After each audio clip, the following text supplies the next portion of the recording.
ಮಹಾಮಂತ್ರಿಗಳೇ, ಮಹಾಪ್ರಭು, ಸತ್ಯವೇ ತಾಯಿ, ಧರ್ಮವೇ ತಂದೆ. ಈ ನಮ್ಮ ಧರ್ಮಿಷ್ಠ ರಾಜ್ಯದಲ್ಲಿ ದಂತಿ, ಗಜ, ತುರುಗ, ಪದಾತಿಗಳು ಅಲ್ಲದೆ ವರವೇದ ಪಾಠಕರು ಸಹ ಕ್ಷೇಮದಿಂದಿರುವರಿ. ಅದು ಅಲ್ಲದೆ ಮಹಾಮಂತ್ರಿಗಳೇ, ಮಹಾಪ್ರಭು, ಅದು ಅಲ್ಲದೆ ನಮಗೆ ಕೊಡಬೇಕಾದ ಕಪ್ಪ ಕಾಣಿಕೆಗಳನ್ನು ಆಯಾಯ ಕಾಲಕ್ಕೆ ತಂದು ಕೊಡುತ್ತಿರುವರು ಅಥವಾ ಮಿತಿ ಮೀರಿ ನಡೆಯುತ್ತಿರುವರು, ಆ ವಿಚಾರವನ್ನು ತಿಳಿಸುವನಾಗು. ಅಪ್ಪಣೆ ಮಹಾಪ್ರಭು, ತಿಳಿಸುತ್ತೇನೆ.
ತಮ್ಮ ಧರ್ಮಿಷ್ಠ ರಾಜ್ಯದಲ್ಲಿ ದಂತಿ, ಗಜ, ತುರುಗ, ವರವೇದ ಪಾಠಗಳು ಸಹ ಕ್ಷೇಮದಿಂದಿರುವರು. ಅದು ಅಲ್ಲದೆ ನಮಗೆ ಕೊಡಬೇಕಾದ ಕಪ್ಪ ಕಾಣಿಕೆಯನ್ನು ಈಗ ತಾನೇ ತಂದೊಪ್ಪಿಸುವುದರು. ಮತ್ತೇನಪ್ಪಣೆ ಮಹಾಪ್ರಭು? ಮಹಾಮಂತ್ರೇಂದ್ರ, ನಿನ್ನ ವಾಕ್ಯಗಳನ್ನು ಕೇಳಿ ನಾನು ಆನಂದಭರಿತನಾದೆನು. ನಿನ್ನ ಪೀಠದಲ್ಲಿ ನೀನು ಪರಿಗ್ರಹಿಸನಾಗು. ಅಪ್ಪಣೆ ಮಹಾಪ್ರಭು. ಸೈನ್ಯಾಧ್ಯಕ್ಷರೇ,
ಯಾವ ರೀತಿಯಲ್ಲಿ ನಿಂತಿರುವೆ ಆ ವಿಚಾರವನ್ನು ತಿಳಿಸುವ ನಾವು.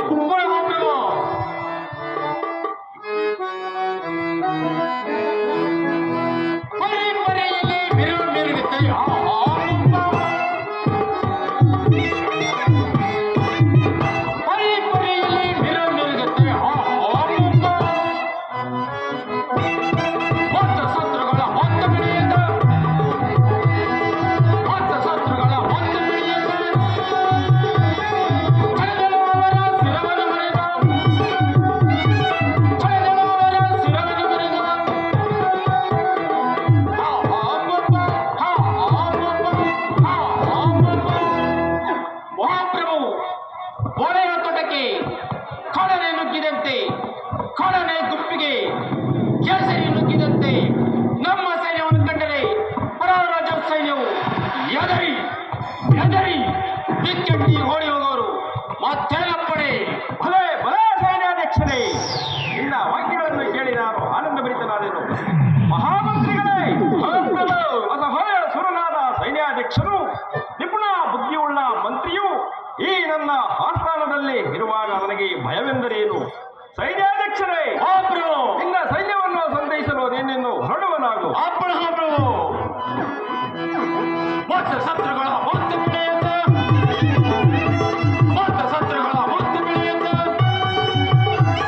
ಚಳಿದವರ ಶಿರೋರವರ ಚಳಿದವರ ಶಿರೋರವರ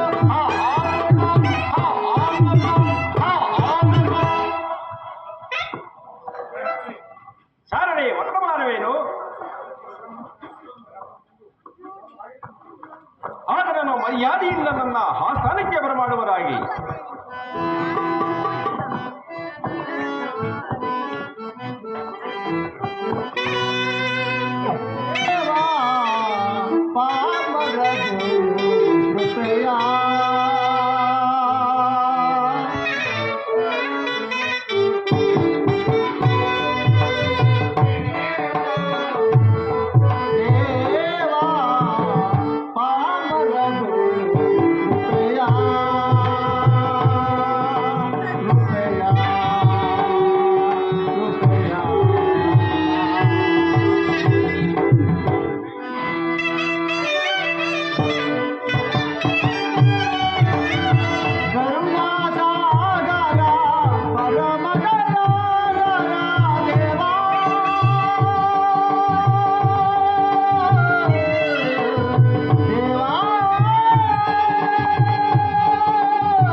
ಮಹಾರಾಜರ ಪಾದಕ್ಕೆ ನಮಸ್ಕರಿಸುವುದು.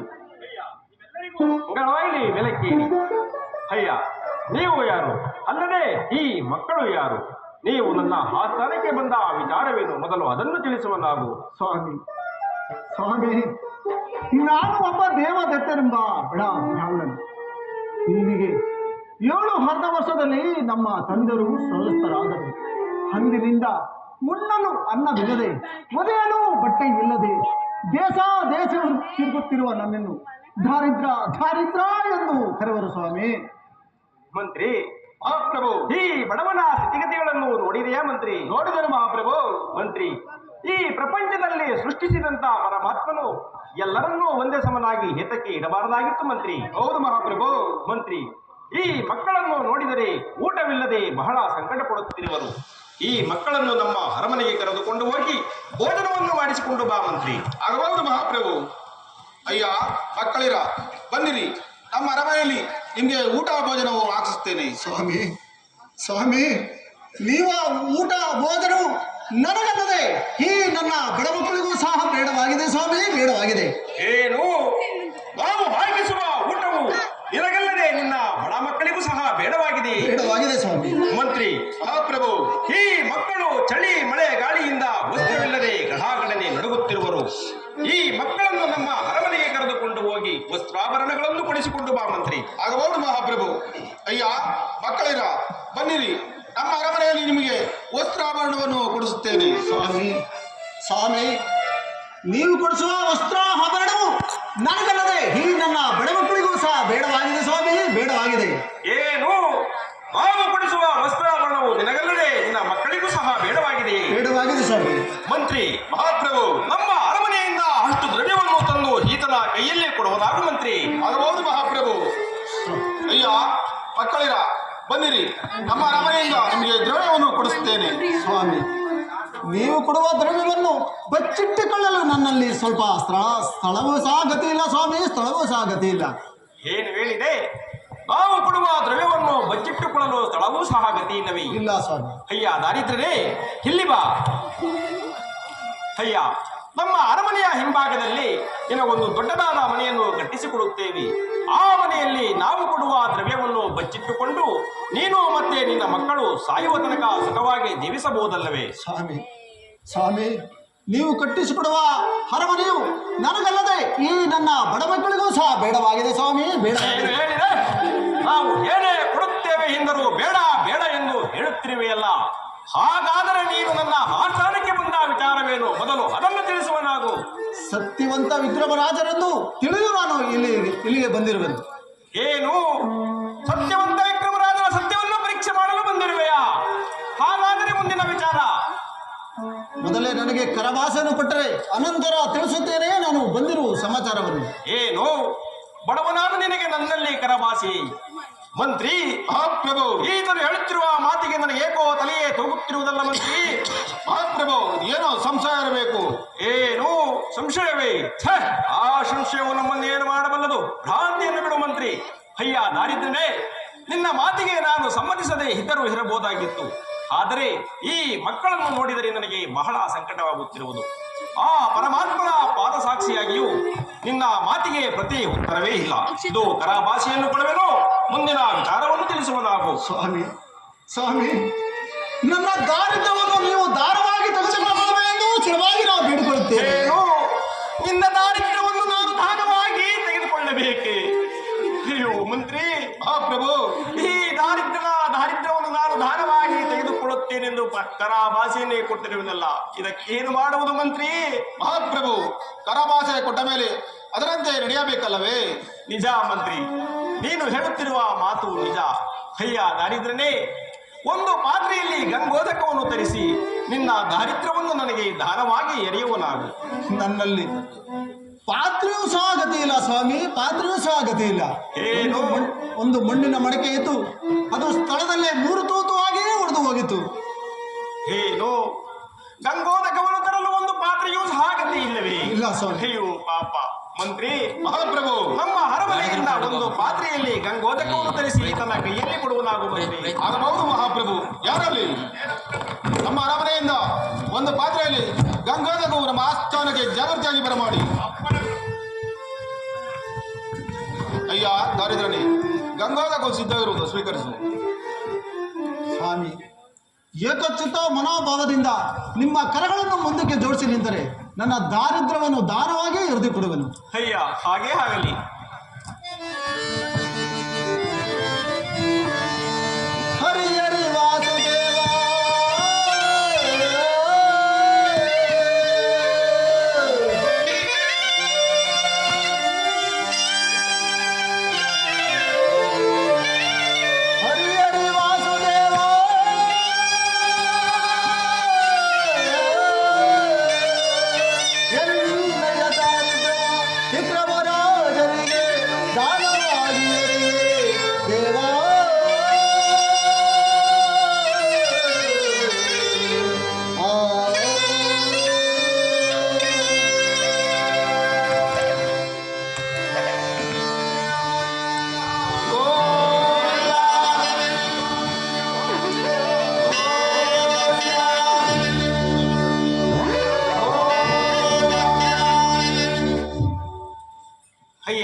ಸ್ವೀಕರಿಸಿದಂತಾಯಿತು.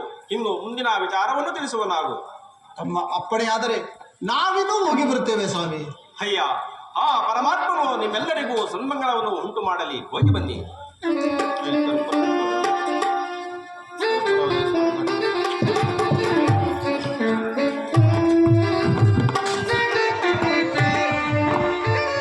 ಮಂತ್ರಿ, ಮಹಾಪ್ರಭು, ದಾರಿದ್ರ್ಯವನ್ನು ನಾನು ದಾನವಾಗಿ ಸ್ವೀಕರಿಸಿದಂತಾಯಿತು. ಮನುಷ್ಯನಿಗೆ ದಾರಿದ್ರ್ಯ ಭಾಗವು ಬರುವುದು ಯಾವುದರಿಂದ? ಈ ದಾರಿದ್ರ್ಯ ಭಾಗವು ಹಿತವಾಗಿ ಪುನಃ ಐಶ್ವರ್ಯವಂತನಾಗಬೇಕಾದರೆ ಏನು ಮಾಡಬೇಕು ಮಂತ್ರಿ? ಇದನ್ನು ಯಾರಿಂದ ತಿಳಿಯಬಹುದು ಮಂತ್ರಿ? ಮಹಾಪ್ರಭು, ನಮ್ಮ ಅರಮನೆಯ ರಾಜಪುರೋಹಿತರಿಂದ ತಿಳಿಬಹುದಲ್ಲವೇ? ಮಂತ್ರಿ, ಹಾಗಾದರೆ ನಮ್ಮ ಅರಮನೆಯ ರಾಜಪುರೋಹಿತರನ್ನು ನಮ್ಮ ಆಸ್ಥಾನಕ್ಕೆ ಬರಮಾಡುವನಾಗು ಮಂತ್ರಿ. ಆಗಬಹುದು ಮಹಾಪ್ರಭು. ಯಾರಲ್ಲಿ?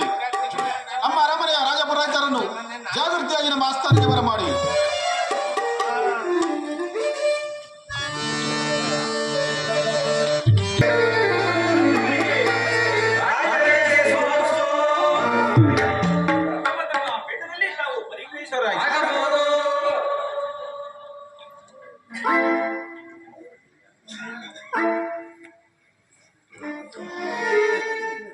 ಸ್ವಾಮಿಗಳೇ, ನಿಮ್ಮಲ್ಲಿ ಜ್ಯೋತಿಷ್ಯ ಪಂಚಾಂಗವನ್ನು ಯಾರು ಚೆನ್ನಾಗಿ ಓದಿರುವಿರಿ? ರಾಜೇಂದ್ರ, ನಾನು ಚೆನ್ನಾಗಿ ಓದಿರುವೆನು. ಸ್ವಾಮಿಗಳೇ, ಮನುಷ್ಯನಿಗೆ ದಾರಿದ್ರ್ಯ ಭಾಗವು ಬರುವುದು ಯಾವುದರಿಂದ? ಗ್ರಹಗತಿಗಳು ಕೆಟ್ಟು ಹೋದ ಕಾಲದಲ್ಲಿ ಉಣ್ಣಲು ಅನ್ನವಿಲ್ಲದೆ, ಒದಿಯಲು ಬಟ್ಟೆ ಇಲ್ಲದೆ ದೇಶವನ್ನು ತಿರುಗುವ ಮನುಷ್ಯನಿಗೆ ದಾರಿದ್ರ್ಯ ಎಂದು ಕರೆಯುವರು.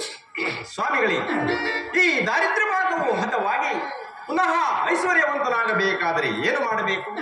ನವಗ್ರಹಗಳನ್ನು ಪೂಜೆ ಮಾಡಿದರೆ ದಾರಿದ್ರ್ಯ ಭಾಗವು ಹತವಾಗಿ ಪುನಃ ಐಶ್ವರ್ಯವಂತರಾಗುವುದರಲ್ಲಿ ಸ್ವಲ್ಪವೂ ಸಂಶಯವೇ ಇಲ್ಲ. ಸ್ವಾಮಿಗಳೇ, ಹಾಗಾದರೆ ಆ ನವಗ್ರಹಗಳ ಪೂಜೆಯನ್ನು ಮಾಡಲು ನಾನು ಬಹಳ ಇಷ್ಟವುಳ್ಳವನಾಗಿದ್ದೇನೆ.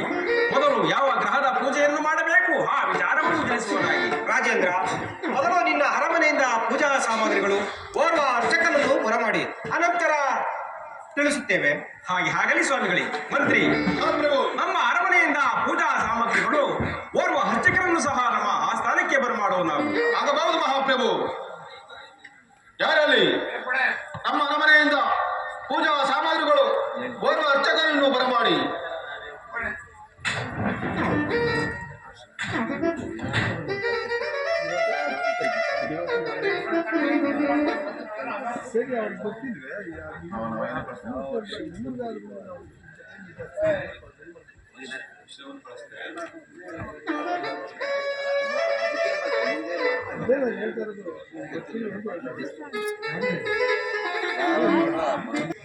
ಮಹಾಪ್ರಭು, ಪೂಜಾ ಸಾಮಗ್ರಿಗಳು ಸಿದ್ಧವಾಗಿರುವುದು. ಸ್ವಾಮಿಗಳೇ, ಪೂಜಾ ಸಾಮಗ್ರಿಗಳು ಅರ್ಚಕರು ಸಹ ಸಿದ್ಧರಾಗಿರುವರು. ಯಾವ ಗ್ರಹದ ಪೂಜೆಯನ್ನು ಮಾಡಬೇಕು ಆ ವಿಚಾರವನ್ನು ತಿಳಿಸುವರಾಗಿ. ಮೊದಲು ಸೂರ್ಯ ಎಂಬ ಗ್ರಹವನ್ನು ಸದ್ಭಕ್ತಿಯಿಂದಲೂ ಆನಂದದಿಂದಲೂ ವಿನಯದಿಂದಲೂ ಪೂಜೆಯನ್ನು ಮಾಡುವರಾಗಿ. ಹಾಗೆ ಆಗಲಿ ಸ್ವಾಮಿಗಳೇ.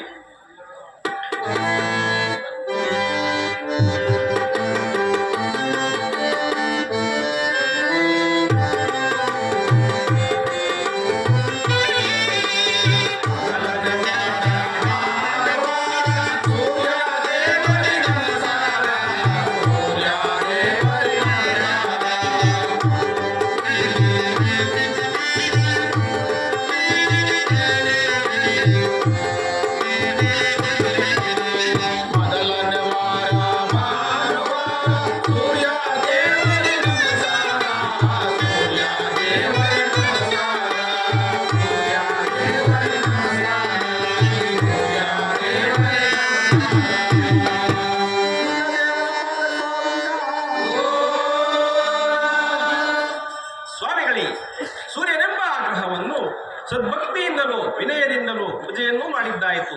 ಮುಂದಿನ ಗ್ರಹದ ಮಹಿಮೆಯನ್ನು ತಿಳಿಸುವರಾಗಿ. ಸೂರ್ಯದೇವರಿಗಿಂತಲೂ ಚಂದ್ರದೇವರು ಅತಿ ಶ್ರೇಷ್ಠವಾದವರು. ಅವರನ್ನು ವಿನಯದಿಂದಲೂ ಸದ್ಭಕ್ತಿಯಿಂದಲೂ ಪೂಜೆಯನ್ನು ಮಾಡುವಾಗೆ. ಹಾಗೆ ಆಗಲಿ ಸ್ವಾಮಿಗಳೇ.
ಮಾಡಬಹುದು. ಅವರನ್ನು ಸದ್ಭಕ್ತಿಯಿಂದಲೂ ವಿನಯದಿಂದಲೂ ಅಥವಾ ನಾನಾ ತರ ಪುಷ್ಪದಿಂದಲೂ ಪೂಜೆಯನ್ನು ಮಾಡುವವರಾಗಿ. ಹಾಗೆ ಆಗಲಿ ಸ್ವಾಮಿಗಳೇ.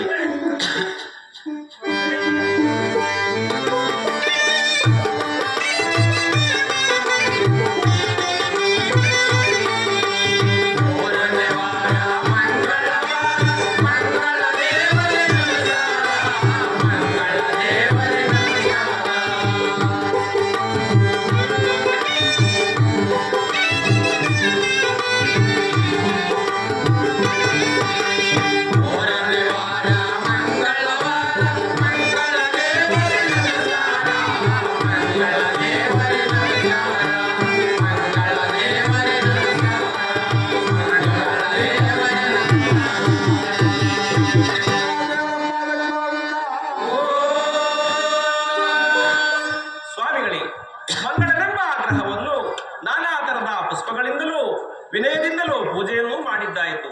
ಮುಂದಿನ ಗ್ರಹದ ಮಹಿಮೆಯನ್ನು ತಿಳಿಸುವರಾಗಿ. ಸ್ವಾಮಿಗಳೇ, ಮಂಗಳದೇವರಿಗಿಂತಲೂ ಬುಧದೇವರು ಬಹಳ ಶ್ರೇಷ್ಠರು. ವಿನಯದಿಂದ ನಾವು ಭಕ್ತಿಯಿಂದ ನಾವು ಪೂಜೆನ ಮಾಡುವುದಾಗಿ. ಹಾಗೆ ಆಗಲಿ ಸ್ವಾಮಿಗಳೇ.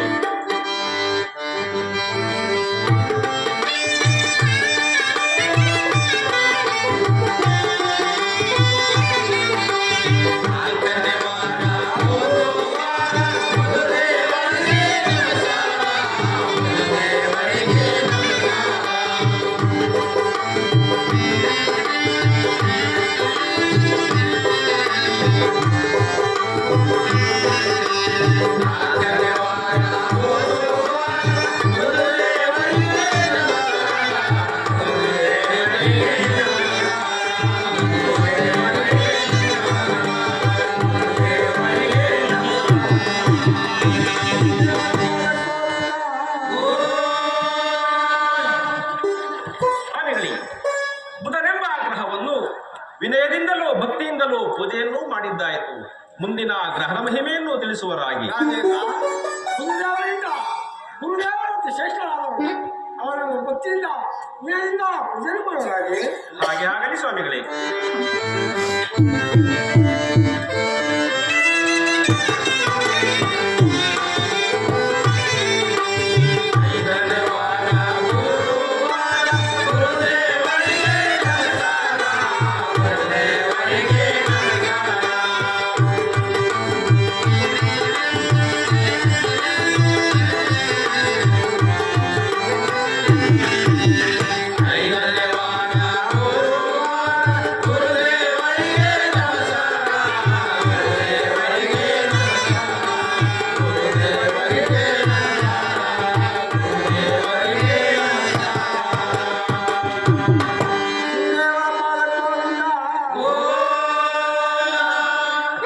ಸ್ವಾಮಿಗಳೇ, ಗುರುವೆಂಬ ಗ್ರಹವನ್ನು ಭಕ್ತಿಯಿಂದಲೂ ಪ್ರೀತಿಯಿಂದಲೂ ಆನಂದದಿಂದಲೂ ಪೂಜೆಯನ್ನು ಮಾಡಿದ್ದಾಯಿತು. ಮುಂದಿನ ಗ್ರಹದ ಮಹಿಮೆಯನ್ನು ತಿಳಿಸುವರಾಗಿ. ರಾಜೇಂದ್ರ, ಗುರುದೇವರಿಂದ ಶುಕ್ರದೇವರು ಶ್ರೇಷ್ಠರಾದವರು. ಅವರನ್ನು ಭಕ್ತಿಯಿಂದ ವಿನಯದಿಂದ ಪೂಜೆ ಮಾಡುವರಾಗಿ. ಹಾಗೆ ಆಗಲಿ ಸ್ವಾಮಿಗಳೇ.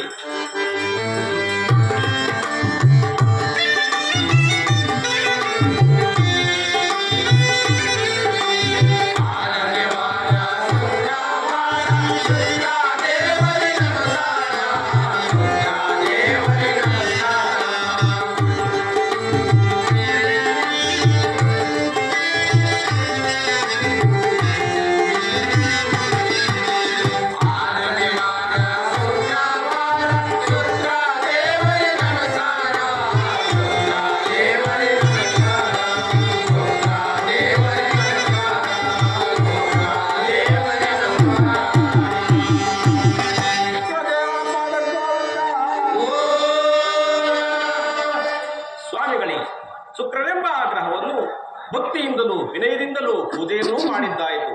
ಮುಂದಿನ ಗ್ರಹದ ಮಹಿಮೆಯನ್ನು ತಿಳಿಸುವರಾಗಿ. ರಾಜೇಂದ್ರ, ರಾಹುಕೇತುಗಳೆಂಬ ಜೋಡಿ ಗ್ರಹಗಳಿರು. ಅವರನ್ನು ಸದ್ಭಕ್ತಿಯಿಂದ ವಿನಯದಿಂದ ಪೂಜೆಯನ್ನು ಮಾಡುವರಾಗಿ. ಹಾಗೆ ಆಗಲಿ ಸ್ವಾಮಿಗಳೇ.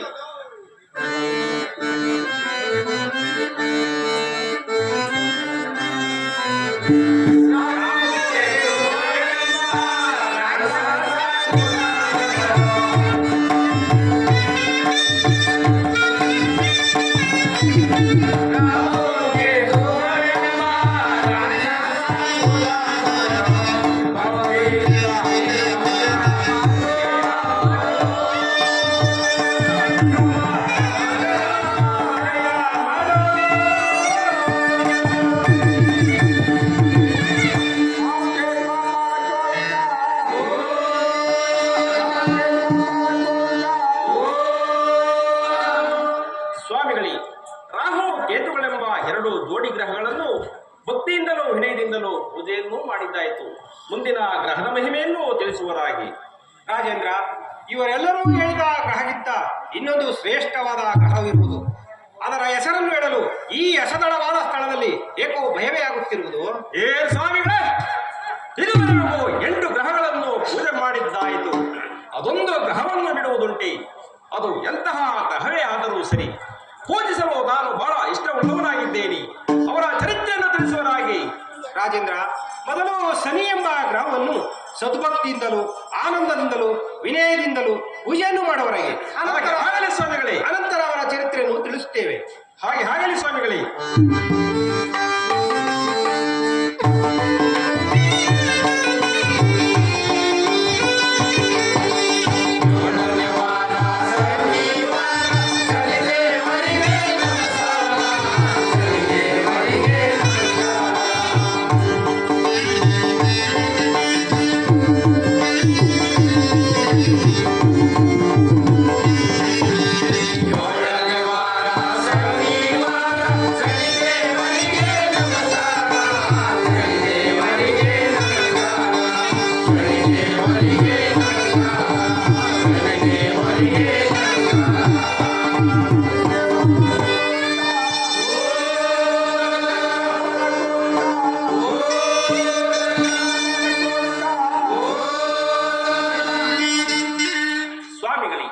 ಶನಿ ಎಂಬ ಗ್ರಹವನ್ನು ಭಕ್ತಿಯಿಂದಲೂ ಪ್ರೀತಿಯಿಂದಲೂ ಆನಂದದಿಂದಲೂ ಪೂಜೆಯನ್ನು ಮಾಡಿದ್ದಾಯಿತು. ಅವರ ಚರಿತ್ರೆಯನ್ನು ತಿಳಿಸುವರಾಗಿ. ರಾಜೇಂದ್ರ, ಅವರ ಚರಿತ್ರೆಯನ್ನು ಹೇಳುವೆನು, ಚೆನ್ನಾಗಿ ಲಾಲಿಸು.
ಈಗಿರುವಲ್ಲಿ ಹುಟ್ಟಿದಾಗಲೇ ತನ್ನ ತಂದೆಯನ್ನು ತಿಳಿದು ರಾಜೇಂದ್ರ ಇನ್ನೂ ಹೇಳುವೆ, ಚೆನ್ನಾಗಿ ಲಾಲಿಸು. ಸ್ವಾಮಿಗಳೇ,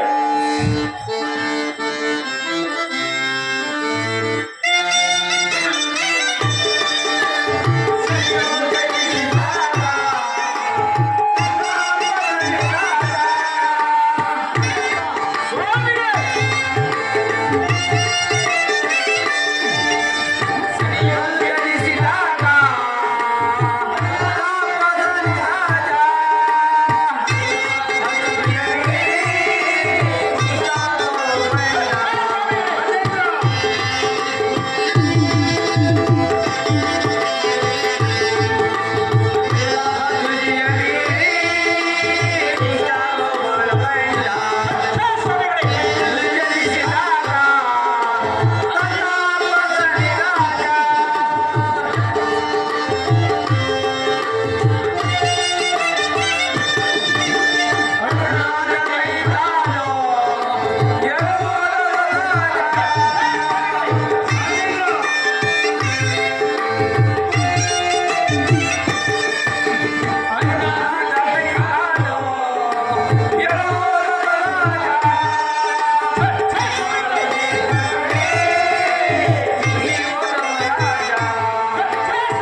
ರಾಜೇಂದ್ರ, ಈಗಿರುವಲ್ಲಿ ಹುಟ್ಟಿದಾಗಲೇ ತನ್ನ ತಂದೆಯನ್ನು ಹಿಡಿದು ಕುಷ್ಠರೋಗವನ್ನು ಕೊಟ್ಟಂತವನು. ಏನು ಸ್ವಾಮಿಗಳೇ, ಹುಟ್ಟಿದಾಗಲೇ ತನ್ನ ತಂದೆಯನ್ನು ಹಿಡಿದು ಕುಷ್ಠರೋಗವನ್ನು ಕೊಟ್ಟಂತವನೇ. ಅನಂತರ ಸೂರ್ಯನ ರಥಕ್ಕೆ ಕಟ್ಟಿದ 7 ಅಶ್ವಗಳ ಕಣ್ಣುಗಳು ಸಹ ಇಂಗಿ ಹೋದವು. ಏನು ಸ್ವಾಮಿಗಳೇ, ಸೂರ್ಯನ ರಥಕ್ಕೆ ಕಟ್ಟಿದ 7 ಅಶ್ವಗಳ ಕಣ್ಣುಗಳು ಸಹ ಇಂಗಿ ಹೋದವೆ. ಅನಂತರ ರಥವನ್ನು ನಡೆಸುತ್ತಿದ್ದ ಅರುಣ ಎಂಬ ಸಾರಥಿಗೆ ಕೈ ಕಾಲುಗಳು ಸಹ ಎಳವಾದವು. ಏನು ಹೇಳಿದಿರಿ ಸ್ವಾಮಿಗಳೇ? ಸೂರ್ಯನ ರಥವನ್ನು ನಡೆಸುತ್ತಿದ್ದಂತ ಅರುಣ ಎಂಬ ಸಾರಥಿಗೆ ಕೈ ಕಾಲುಗಳು ಹೆಳವಾದವೆ. ಅನಂತರ ಅಂತ ಮಹಾನ್ ಭಾವನನ್ನು ಸದ್ಭಕ್ತಿಯಿಂದಲೂ ವಿನಯದಿಂದಲೂ ಆನಂದದಿಂದಲೂ ಪೂಜೆಯನ್ನು ಮಾಡುವರಾಗಿ. ಯಾರು ಪೂಜಿಸಬೇಕು? ಯಾರು ಪೂಜಿಸಬೇಕು? ಠಾಕೂರ ಎಂದರೆ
ಪೂಜಿಸು ಎಂಬುದಾಗಿ ಹೇಳುತ್ತಿರುವರಲ್ಲ. ನೀವು ಎಂತ ಅವಿವೇಕಿಗಳಾದ ರೈತರು ಸ್ವಾಮಿಗಳೇ, ನೀವು ನನ್ನ ಆಸ್ಥಾನದಲ್ಲಿ ಹಾಡಿದ ತಪ್ಪಿಗಾಗಿ ನಿಮ್ಮ ನಿಮ್ಮ ಕರಗಳಿಂದ ನಿಮ್ಮ ಬಾಯಿಗಳನ್ನು ಭದ್ರಪಡಿಸಿಕೊಳ್ಳ. ಮಂತ್ರಿ ಮಹಾಪ್ರಭು, ಈ ಪುರೋಹಿತರು ಎಂತ ಅವಿವೇಕಿಗಳಾದ ಪುರೋಹಿತರು ನೋಡಿದೆಯಾ ಮಂತ್ರಿ?